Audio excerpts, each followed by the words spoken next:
Guys, welcome back to my YouTube channel. मैं हूं कंचन शर्मा और मैं आपको पढ़ाने जा रही हूँ एक बहुत ही इम्पोर्टेंट टॉपिक। जो बच्चा अकाउंट्स पढ़ता है या कॉमर्स में टैली करता है या साइंस का स्टूडेंट भी जो टैली करता है उसके लिए ये बहुत ही इम्पोर्टेंट टॉपिक है, या फिर जो बैंक की तैयारी कर रहे हैं उनके लिए भी ज़रूरी है। तो मैं बात कर रही हूँ हमारे टॉपिक जर्नल एंट्री के बारे में। अब आपको पता है कि एक बिजनेस जो होता है उसके अंदर डेली ट्रांजैक्शंस होती हैं। ट्रांजैक्शन कैसी? पैसों से रिलेटेड और उधार से रिलेटेड। पैसों से मीन्स कैश में और उधार से मतलब क्रेडिट में। तो एक बिजनेस जो होता है वो डेली बहुत सारे सप्लायर से रॉ मटेरियल परचेज करता है। अब वो परचेज उधार में भी कर सकता है और कैश में भी, और उस रॉ मटेरियल से नई चीज बनाकर वो आइटम्स बिजनेस अपने कस्टमर को सेल करता है। तो 3-4 दिन तो उसे याद रहेगा कि उसने किससे माल उधार में खरीदा और किसको उधार में बेचा, या किससे पैसे लिए या किसको पैसे दिए।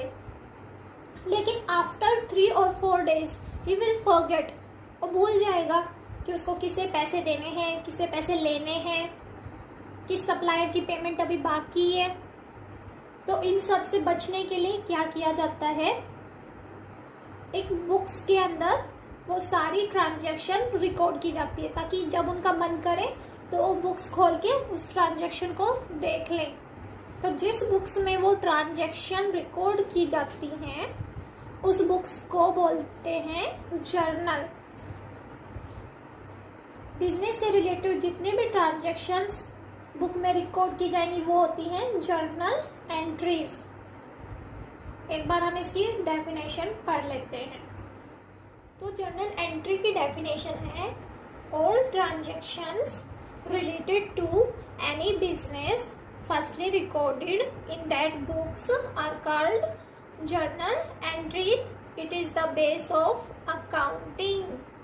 जितनी भी ट्रांजैक्शंस हैं बिजनेस से रिलेटेड वो सबसे पहले जिस बुक्स में रिकॉर्ड की जाती हैं वो जर्नल एंट्रीज कहलाती हैं और ये अकाउंटिंग का बेस होती हैं। अब सभी ने एक बात सुनी होगी, कभी ना कभी मूवीज में देखा होगा या टीवी सीरियल्स में ये बोलते सुना होगा ना कि हर चीज के 2 पहलू होते हैं, यानी हर इंसान के मेरिट्स होते हैं तो डिमेरिट्स भी होते हैं। मेरिट्स डिमेरिट्स मीन्स गुण और दोष। उसी तरह अकाउंट्स के साथ है। अकाउंट्स के भी 2 एस्पेक्ट होते हैं, यानी 2 साइड्स होती हैं। 2 साइड्स होती हैं, कौन सी? एक तो डेबिट और एक क्रेडिट। अकाउंट में एक साइड को डेबिट किया जाता है और दूसरी साइड को क्रेडिट। अब डेबिट किसको किया जाता है और क्रेडिट किसको किया जाता है ये हम समझेंगे अकाउंट्स के रूल के थ्रू। मैंने आपको अपनी फर्स्ट वीडियो में बताया था कि अकाउंट्स के 3 टाइप ऑफ रूल्स होते हैं, जिसके बारे में मैं आज आपको एक्सप्लेन करके बताऊंगी। जिसने मेरी फर्स्ट वीडियो नहीं देखी है मैं डिस्क्रिप्शन में उसका लिंक डाल दूंगी, आप देख लेना। और हाँ, अगर आपको मेरी ये वीडियो अच्छी लग रही है तो प्लीज लाइक और सब्सक्राइब जरूर करें। तो हम बात करते हैं अकाउंट्स के 3 रूल्स के बारे में। तो अकाउंट्स का पहला रूल है पर्सनल रूल। ये रूल क्या कहता है? Debit the receiver. रिसीवर को डेबिट करो और क्रेडिट द गिवर। गिवर को क्रेडिट करो, यानी एक रिसीवर को डेबिट साइड लिखो और गिवर को क्रेडिट साइड। अब रिसीवर गिवर का क्या मतलब है यहाँ पे? मतलब कि किसी का भी नेम। जैसे मैंने हमसे पैसे लिए, तो मैंने रिसीवर कौन हुआ? मैं हुई ना। और देने वाला कौन हुआ? राम। राम मुझे पैसे दे रहा है तो वो गिवर है, और मैं पैसे ले रही हूं तो मैं रिसीवर हूं। दूसरा रियल रूल, इसमें क्या कहता है? Debit what comes in, credit what goes out.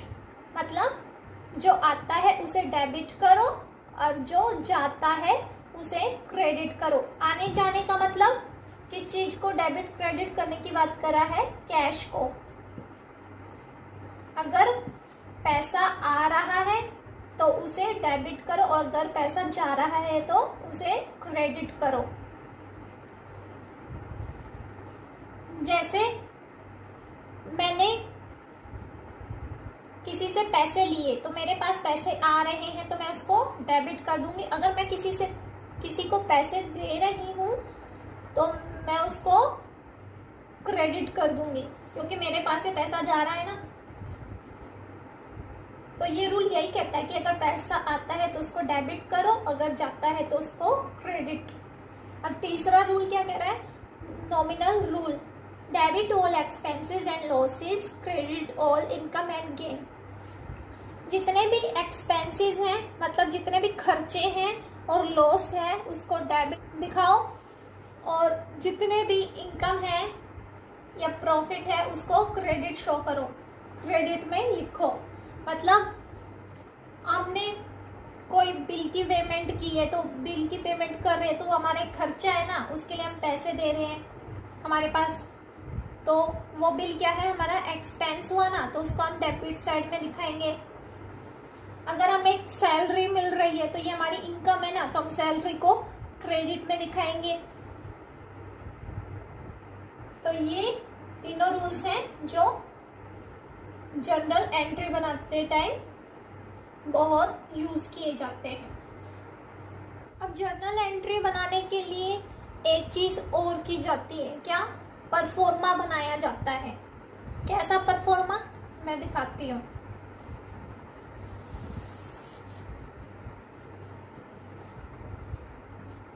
पहले डेट लिखी जाती है, फिर नेक्स्ट लाइन खींच के पर्टिकुलर लिखा जाता है,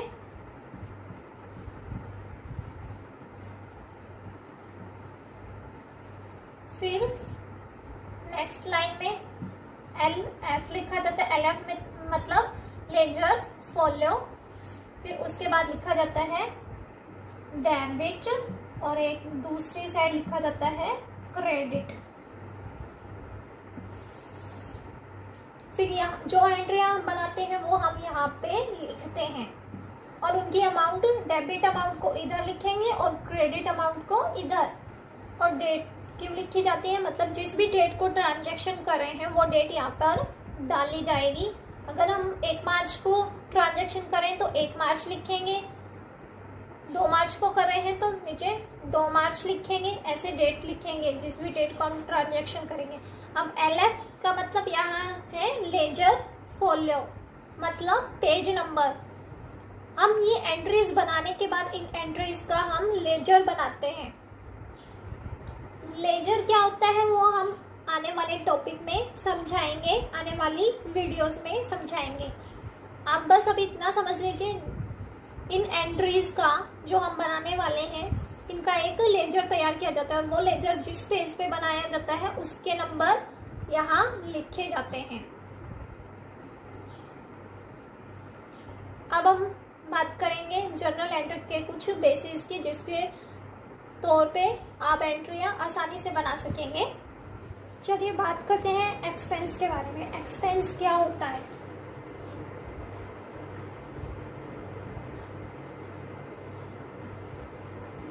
एक्सपेंस मीन्स खर्चा। नॉर्मली आपने अपने घर में अपने मम्मी पापा को बात करते हुए सुना होगा कि इस मंथ तो बहुत ज़्यादा खर्चा होने वाला है, इस मंथ बच्चों की एग्ज़ाम की फीस पे करनी है, इतना ज़्यादा लाइट का बिल पे करना है, पानी का बिल पे करना है, या टीवी खराब है उसको रिपेयर करवाना है या नया टीवी लेकर आना है, सुना होगा ना। तो एक्सपेंस का मतलब होता है वो चीज जिसके लिए हम पैसे दें, या फिर ऐसा काम जिसके बदले हमें दूसरों को पैसे देने पड़े। अब हम स्कूल की फीस पे करेंगे तो स्कूल फीस के लिए पैसे देने पड़ेंगे, तो स्कूल फीस क्या हुई, हमारा एक्सपेंस हुआ ना, खर्चा हुआ ना। बिल की पेमेंट करेंगे तो बिल पेमेंट करने के लिए पैसे देने पड़ेंगे, तो बिल पेमेंट हमारी क्या हुई, एक्सपेंस। या जैसे मैंने नया टीवी खरीदा तो टीवी खरीदने के लिए मैंने क्या दिए, पैसे दिए ना, तो टीवी क्या हुआ, मेरा खर्चा, क्योंकि मैंने पैसे दिए उसके लिए। या मैंने टीवी रिपेयर करवाया तो रिपेयर करवाने के लिए मैंने पैसे दिए, तो रिपेयर क्या हुआ, खर्चा हुआ ना। तो जिस भी चीज के लिए हमें पैसे देने पड़े या किसी से कोई काम करवाने के लिए हमें पैसे देने पड़े, उसको हम क्या कहते हैं, एक्सपेंसेस। जैसे हमने पेंट का काम करवाया हमारे घर पे, तो हमने पेंट करवाने के बदले उन वर्कर्स को सैलरी दी ना, उनकी पैसे दिए ना, तो वो पेंट हमारा क्या हुआ, खर्चा हुआ ना, तो पेंट भी एक्सपेंस हो गया। अब मैंने बताया था नॉमिनल रूल में एक्सपेंसेस को हम क्या करते हैं, डेबिट। तो जनरल एंट्री में एक्सपेंस को भी हम क्या करेंगे, डेबिट। एक्सपेंस वही होता है जिसके लिए हम दूसरों को पैसे देते हैं, that things for which we spend money. Expense को हमेशा डेबिट साइड में लिखते हैं। आई होप आपको एक्सपेंस का मतलब समझ आ गया होगा। एक्सपेंसेस वो होते हैं जिसके लिए हम दूसरों को पेमेंट करते हैं। अब बात कर रहे हैं हम इनकम की। इनकम का मतलब क्या होता है, for which we receive money. क्या होती है इनकम, ऐसी चीज जिसके बदले हमें पैसे मिले। मान लीजिए मैं किसी कंपनी में काम कर रही हूँ एज ए एम्प्लॉय, तो मुझे हर मंथ सैलरी मिल रही है, यानी सैलरी के रूप में पैसे मिल रहे हैं, तो सैलरी मेरी क्या हुई, इनकम, क्योंकि मुझे पैसे मिल रहे हैं। मान लीजिए मैं रिपेयरिंग का काम कर रही हूँ, तो मैंने किसी की मशीन रिपेयर की, तो उसने मुझे पैसे दिए रिपेयर के बदले, तो रिपेयर के बदले मुझे पैसे मिल रहे हैं, तो वो क्या हुई, मेरी इनकम।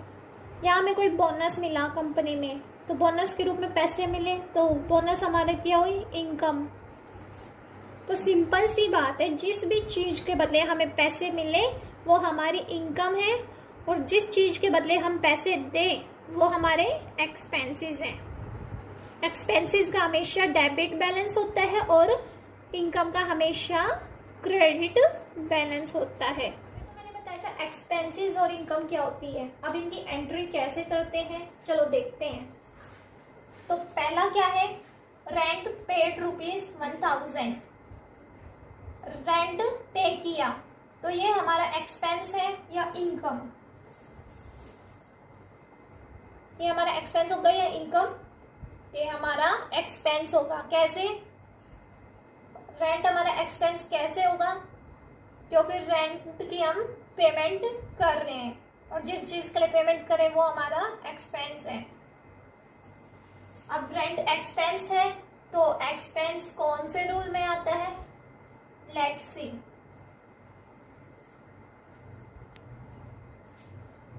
पर्सनल रूल में क्या कह रहा है, डेबिट का रिसीवर, क्रेडिट का गिवर, इसमें एक्सपेंस नहीं है। सेकंड रूल में डेबिट वर्ड्स कम इन, क्रेडिट वर्ड्स गोज आउट, इसमें भी एक्सपेंस नहीं है। नॉमिनल रूल क्या कह रहा है, debit all expenses and losses, credit all income and gain. तो इसमें एक्सपेंसेस है ना, और कौन सी साइड है, डेबिट साइड। तो रेंट हमारा एक्सपेंस है, तो हम रेंट को भी क्या कर देंगे, डेबिट।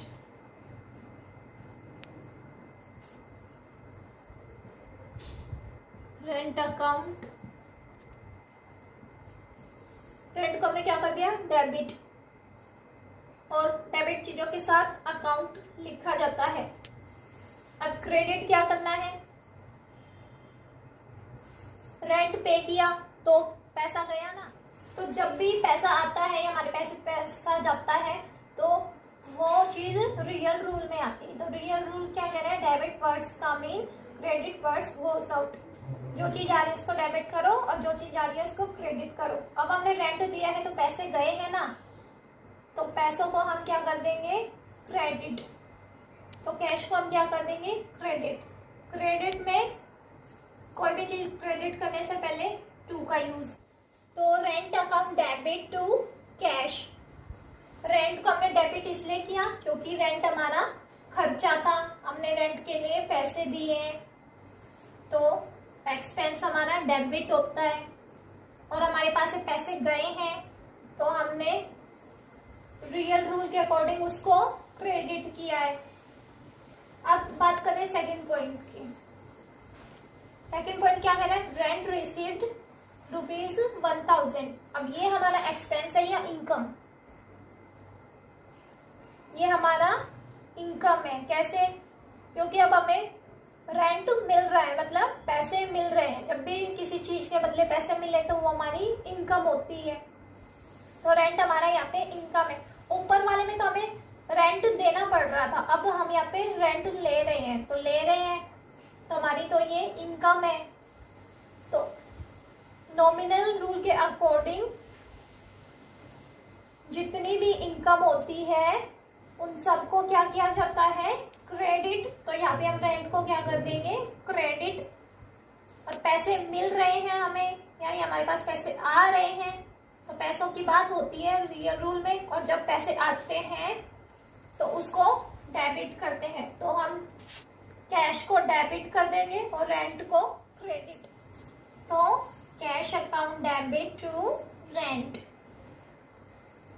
कैश हमारे पास आया तो हमने उसको डेबिट किया, और रेंट हमारी इनकम है क्योंकि रेंट के बदले पैसे मिले हैं, तो इनकम को हमने क्रेडिट किया। जर्नल एंट्री बनाते हुए एक बात हमेशा याद रखना कि एंट्रीज के नीचे हम एक छोटी सी नरेशन लिखेंगे। कैसे, एक ब्रैकेट में बस मेन पॉइंट कि किस चीज की एंट्री बनाई है। हमने रेंट रिसीव की एंट्री बनाई है ना, तो हम लिख देंगे रेंट रिसीव।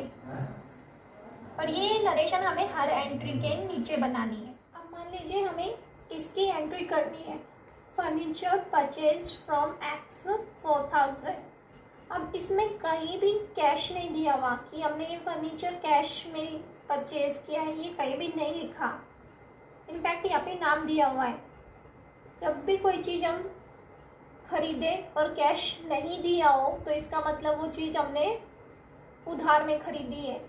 या फिर कभी भी कोई चीज़ हम बेचे और उसमें भी कैश नहीं दिया हो तो वो हमने उधार में बेची है।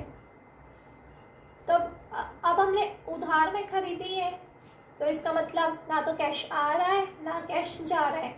तो जो हमारा रियल रूल है जिसमें कैश की ट्रांजैक्शन होती है वो हमारा रूल कैंसिल कर दो। उधार की एंट्री में कभी भी ये रूल नहीं लगेगा। अब बचे हमारे दो रूल, तो उधार की एंट्री में यही दो रूल लगेंगे। तो देखिए क्या कह रही है, फर्नीचर परचेज। जब हम कोई भी चीज़ परचेज करते हैं तो हमारा क्या होता है, एक्सपेंस। मैंने बताया था। तो फर्नीचर हमारा क्या हुआ, एक्सपेंस। और नॉमिनल रूल क्या कहता है कि जितने भी एक्सपेंस हैं उनको डेबिट कर दो। तो हम फर्नीचर को क्या कर देंगे, डेबिट अकाउंट। अब क्रेडिट क्या करना है, दो ही रूल बचे। पहले रूल में देखिए, पहले रूल में क्रेडिट में क्या कह रहा है, क्रेडिट द गिवर। क्या कोई गिवर है? हमने एक्स से फर्नीचर खरीदा है तो किसने दिया है हमें फर्नीचर, एक्स ने दिया है ना। एक्स क्या है, गिवर। तो 2x और नीचे नरेशन, फर्नीचर परचेज। बहुत ही सिंपल सी बात है। हमें ये बात सिर्फ परचेज और सेल के इसमें याद रखनी है कि कैश दिया हुआ है या नहीं। कैश दिया हुआ है तो हम तीनों रूल यूज करेंगे। कैश नहीं दिया है तो मतलब वो चीज उधार में है। और किसी से खरीदी है। खरीदने वाले का नाम दिया है तो नाम लिख दो। अगर खरीदने वाले का, उधार खरीदने वाले या उधार बेचने वाले का नाम नहीं दिया, सपोज कीजिए ऐसे लिख दिया कि फर्नीचर परचेज्ड 4000, अभी हमें नाम नहीं दिया और ना ये दिया कि ये कैश में है, तो मतलब कैश नहीं दे रखा तो ये उधारी है, लेकिन अभी यहाँ पे नाम नहीं दिया।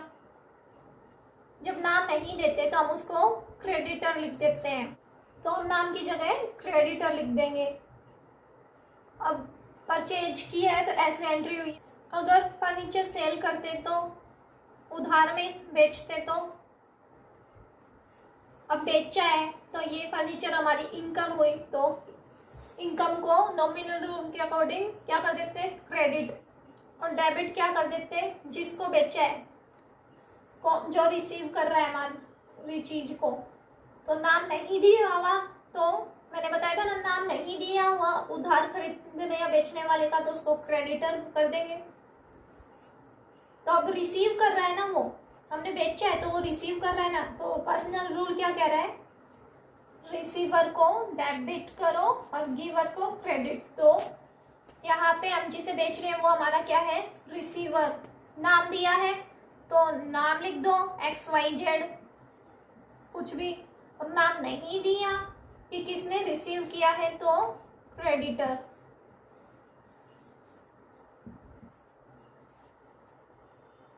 मान लीजिए अब हमें इसकी एंट्री करनी है, कैश रिसीव्ड फ्रॉम X 10,000, तो कैसे करेंगे, नहीं पता कि क्या आ रहा है, क्या जा रहा है, किससे आ रहा है, किससे जा रहा है, तो हम अपना रूल चेक करते हैं।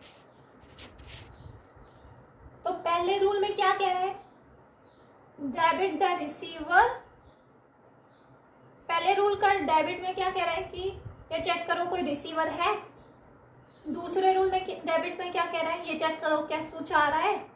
तीसरे रूल के डेबिट में क्या कह रहा है, क्या कोई एक्सपेंसेस है, तो चेक करते हैं कि पहले रिसीवर है, कैश रिसीव फ्रॉम X, हमने तो रिसीव किया है, हमारा नाम नहीं दिया हुआ, तो रिसीवर कोई नहीं है। दूसरे रूल में डेबिट में क्या कह रहा है कि क्या कुछ आ रहा है, कैश रिसीव हो रहा है, कैश आ रहा है, तो जो आ रहा है उसको हम डेबिट कर देंगे। कैश आ रहा है तो हमने कैश को डेबिट कर दिया।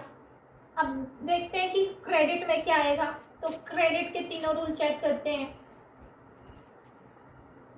तो पहले रूल में क्या कह रहा है क्रेडिट में कि क्रेडिट द गिवर, दूसरे में कह रहा है क्रेडिट व्हाट गोज आउट, तीसरे में कह रहा है credit all income and gain. तो पहले देखो क्या कोई क्रेडिट में गिवर है, अगर है तो कर दो, नहीं है तो अगले में चलो। तो देखते हैं कि गिवर है या नहीं।